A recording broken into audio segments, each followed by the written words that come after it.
Hey, how's it going?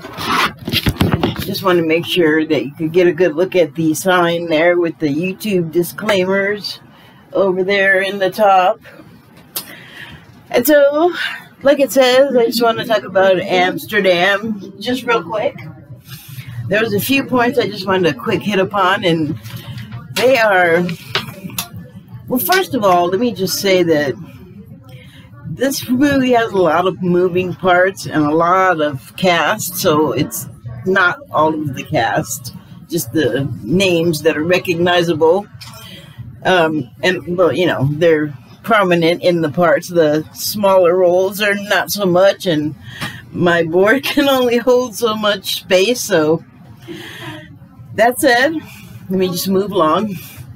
So it's the story mainly, to me, of three people in a really sort of fluffier version of this world at the time than it certainly was in reality. But it's, you know, nice to look at. The music is well placed. Like, it's got all the good movie parts in all the right places. There's, like, the main plot is what I'm going to talk about, the main characters in the plot, but there's lots of subplots sort of swirling and interweaving with each other. But mainly what I wanted to touch upon is the relationship between these three people. Burt Berenson, which is Christian Bale's character, Harold, which is John David Washington's character. I think that's one of Denzel Washington's kids, I think. And Valerie, played by Margot Robbie.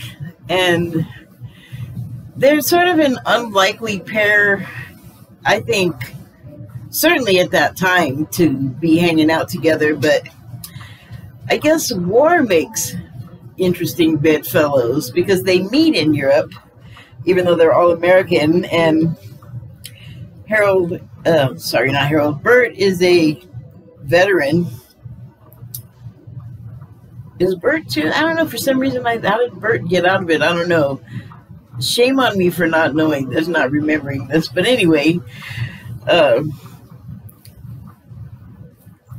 so yeah, Margot Robbie is a rich girl, and she is sort of a character that I have been talking about, this sort of character in various media for a while now, and it's sort of something that in reality on this side of the screen is coming back, and I don't like it. And it's that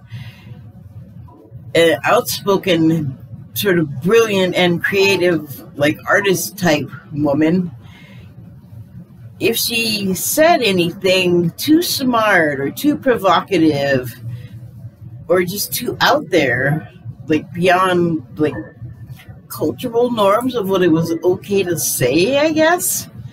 There were so many things back then that you had to be careful not to step over the line or bump into it or whatever. Like, you just, for so many people, just like now, though, it was a very difficult time.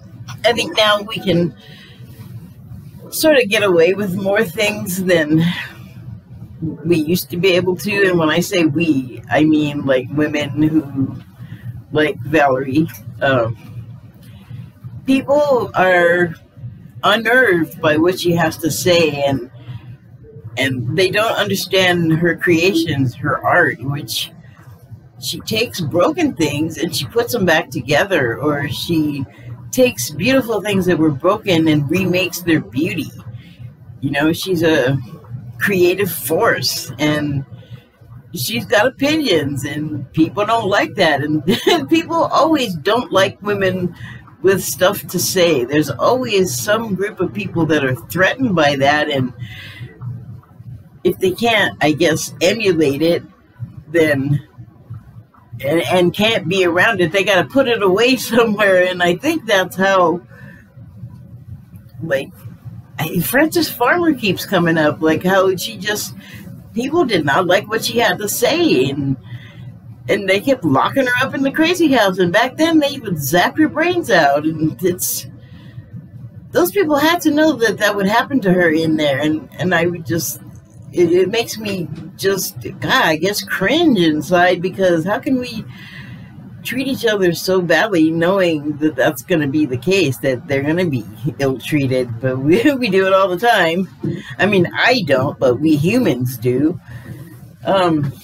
So she's very intense and very lovable and fascinating and different and exciting, I thought. You know, like if I could be around her, if I were those two guys, I'd be thrilled out of my mind to be around somebody so much fun.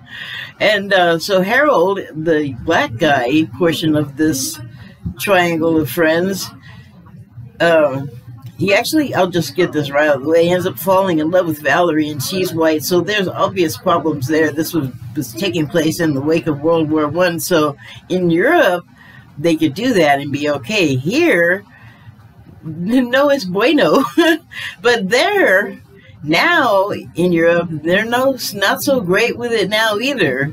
The reception of, unfortunately, probably any American is not like super welcoming at this point, because, well, we have some repair work to do, and it can't all just be blamed on the previous president. He couldn't have happened the way he did if there wasn't some groundwork that had been laid over the past years.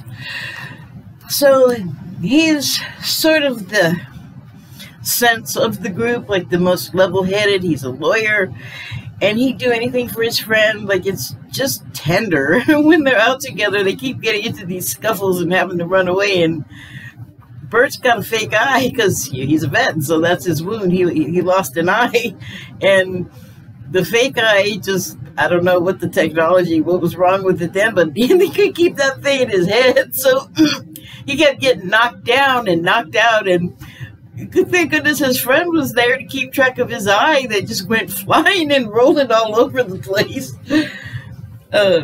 But he's that kind of like father figure, I guess. He's keeping track of everybody and really just cares about his friend, because his friend has made some kind of terrible choices for love and in-laws. Like his wife,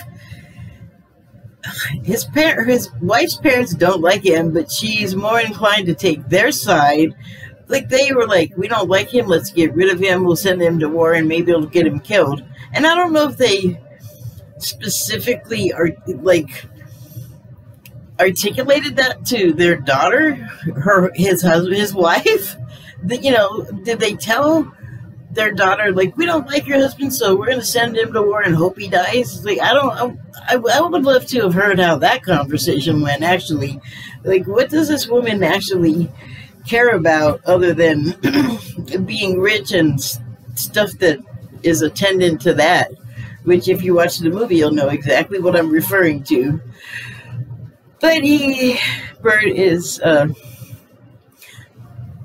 in love with her, and that's it. It's just over. But, you know, Harold tries to keep him on the straight and narrow because he doesn't want to see his friend's feelings get hurt. And he also watches out for the rest of his community, which I'm referring to the black people. But his community is kind of the whole community, at least as far as, oh, I was wondering what fell, at least as far as what's accepted by them. Excuse me. Knock something off of here. So, yeah, I mean, he basically, where he's accepted is part of his community, and he helps whoever needs it. And then that leaves Burt. Burt, like I said, he's a vet. He lost an eye. But he came back and is a doctor, so he now tends to other vets that are, you know, maybe suffering because prosthetics and just surgeries probably didn't all go that great back then. Like, the technology wasn't what it is today. Like, I think now if they put a fake eye in your head, it actually stays in your head But he would experiment on himself, trying to get like drug formulas correct so that he could give them to his patients. But he would test them on himself, which that yields a funny scene or two. But he is also like another like nurturing guy. Like all he wants to do is take care of his brothers basically and make sure that they're happy and that they feel good, you know, not just medicinally, but also through just like the therapy of being around someone that you like or love. And he sings with them, which, you know, music will take you into whole other realms. I think we all know that. And if you're making it and doing it with someone else, well, that's a whole other sensation. I mean, haven't you ever sung in a group before? If you weren't all like horrible feeling about it and didn't want to do it, if you did want to do it and you like that kind of thing, it's great. It feels good. Who doesn't like to feel good? So, you know, that's what he gives to his patients. He's a giver. He gives his wife so much rope that she almost hangs him with it to death. You know, his parents and her, really, the wife, I'm happy to say finally at one point they do come around to accept the guy for the exceptional person that he is. And the story is all about how first the three get to know each other, Harold, Valerie, and Burt, and also their worlds that they come from and that they live in, and that the worlds that, you know, made them. It's like a whole gaining familiarity thing, like people do. And so we get to see that. And I liked, there was something about the color scheme. It was very warm, and circus light comes to mind, but I'm not thinking of an actual circus. What I'm thinking of is like the color scheme you might see in a restaurant that has a circus theme. So it's not really circus at all. They might have like the roof of a carousel in like a red and white two-tone, you know what the top of a merry-go-round looks like in their logo, or they might have a clown or something. You know, I don't know. Like there's lots of ways you can sort of intimate that the image is supposed to be projecting circus. But there's also like the colors that in a restaurant, like think about it, you're gonna have white and orange and red, and that seemed like a big part of the color scheme for this, for Amsterdam. And I like those colors. Like I like the way they make me feel, and I'm sure that that's why they were used, because they were supposed to invoke a certain feeling. I don't know if the feeling I was getting from them is the one that the film was trying to give me, because I got my own thing with colors, but I liked them. They made me feel good, so good job. And what else?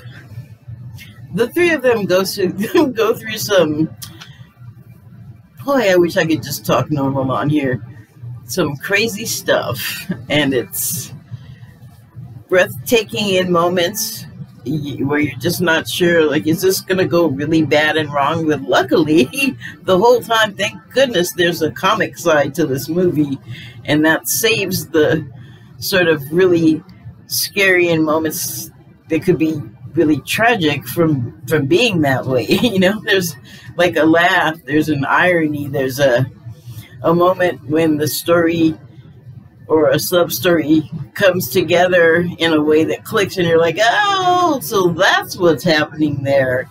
And you know, it's like a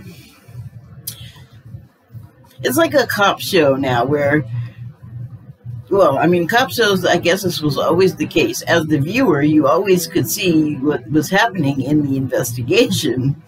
Unlike reality, where you don't get to see that. You expect it. And I think that's because of a lifetime of watching cop shows when you're just in on it, because you're in the position to see the action from every possible angle. But that's cheating, and that's also not how life goes. There is no viewing room for police or law enforcement investigations in real life. Like, that just is not a thing. And speaking of TV investigations, police investigations, I always say, oh, I forgot to put it on there. Well, in the other room where I make these videos, there's a sign I have up that says, only good reviews, only shows I like. So I have a note for Christian Bale's performance in this movie. Not an actor, not in the industry, but I got a note. And that is that he was playing a Jew. And I think that he could have toned down. It was very Columbo. So like Peter Falk. I didn't realize this until recently, but because I don't really care. But Peter Falk, I think, was Jewish. And so when I realized that, I get the mannerisms, and I get the physical mannerisms, and then the vocalisms as well. And I felt like that was what Christian Bale borrowed against very hard, very hardly. It was a little too noticeable, a little too much. But I mean, it didn't ruin it. I could definitely go, okay, I have made that connection, and now I can move on. So move on. Because overall the performances were all really good. And can I just say that there was a moment when you see Timothy Olyphant? I never know how to pronounce that. Oliphant? Anyway, you see him, he looks completely different from how he normally looks. He doesn't have dye in his hair, so his hair looks how I imagine it really looks. It's pretty white. And he's got it in a style that you've never seen it in. And I haven't in any of his roles. And I'm just going to call it the goober. It looks like it's designed to make you not be attractive. Like it's the style in Footloose Town. Don't get excited by anything. Tone everything down. I'm saying it's not a good look. But it's a funny look. There's one shot where you just kind of see like this much of him, and he's just totally lit on him. It's just bright, like he's in a big Klieg light. And he looks wild-eyed and crazy because the character is, but you also know it's him. So it's just funny. He just looks like a nutball. It just made me laugh really hard. And I don't want to hurt Timothy Olyphant's feelings by saying his face made me laugh really hard there. So don't be hurt by that. It's a compliment. Like, making me laugh real hard still. That was like 2 weeks ago that I saw that. I was still like, look at this. It's still that funny to me. So good job. Okay, that about covers it. Just wanted to do that real quick. Thank you and good night.